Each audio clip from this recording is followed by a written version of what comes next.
కోసం పనిచేసే వాళ్ళు ఉండాలి అంటే షర్మిలమ్మకు అండగా మీరు నిలబడాలి. చట్టసభల కాంగ్రెస్ను మీరు గెలిపించాలి. నేను ఎక్కువ అడగడం లేదు. 25 ఎమ్మెల్యేలు 5 ఎంపీలు ఇవ్వండి. మీ విశాఖ ఉక్కు ఒక ఇంచు కదలకుండా కొట్లాడుతుంది. నిటారుగా నిలబడి ఎవరినైనా చొక్కబట్టి మీ హక్కుల కోసం షర్మిలమ్మ ప్రశ్నిస్తుంది. మీ నిధులు మీకు తీసుకొస్తుంది. మీ సంక్షేమం మీ ఇంటికి నడుచుకుంటూ వస్తుంది. చట్టసభలల్లో మీరు అవకాశం ఇవ్వండి. 25 ఎమ్మెల్యేలు 5 ఎంపీలు షర్మిలమ్మకు ఇవ్వండి.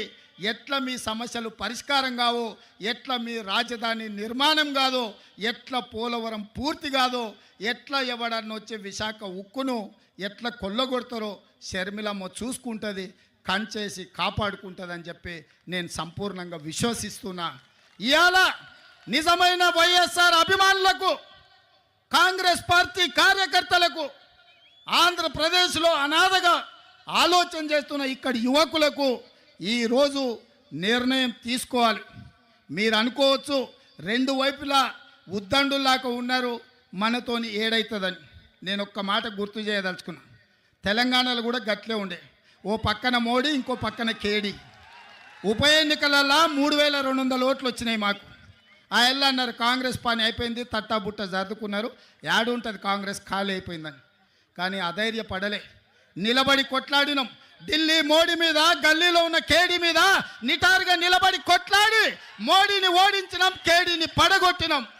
ప్రజలు విజ్ఞులు, ప్రజలు తెలివి కల్లోలు. ప్రజలు అవసరమైనప్పుడు అవసరమైన నిర్ణయం తీసుకుంటారు. 5 సీట్లు ఉన్న మమ్మల్ని 65 సీట్లు ఇచ్చి ఆశీర్వదించిందంటే ప్రజలు గొప్పోళ్ళు.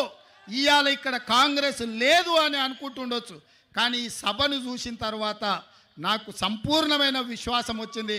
మా షర్మిలమ్మ ఆంధ్రప్రదేశ్కు ముఖ్యమంత్రి అయి తీరుతుంది. మీకు సంక్షేమ రాజ్యాన్ని, అభివృద్ధి రాష్ట్రాన్ని అందిస్తుంది. నేను తోడుగా ఉంటా. మీ పక్కనే ఉన్న ముఖ్యమంత్రిని, పార్టీ అధ్యక్షుని షర్మిలమ్మకు అండగా నిలబడతా. ఏం కావాలన్నా, ఏ రాత్రైనా, ఏ పగలైనా, ఏ సందర్భం వచ్చినా, ఏ కష్టం వచ్చినా నేను అండగా నిలబడతా. మీరు షర్మిలమ్మ నాయకత్వాన్ని బలపరచండి, షర్మిలమ్మ నాయకత్వాన్ని గెలిపించండి. షర్మిలమ్మ ఆంధ్రప్రదేశ్ ముఖ్యమంత్రుల కూర్చునే వరకు తోడుగా నిలబడతా. నేను రెడీగా ఉన్నా.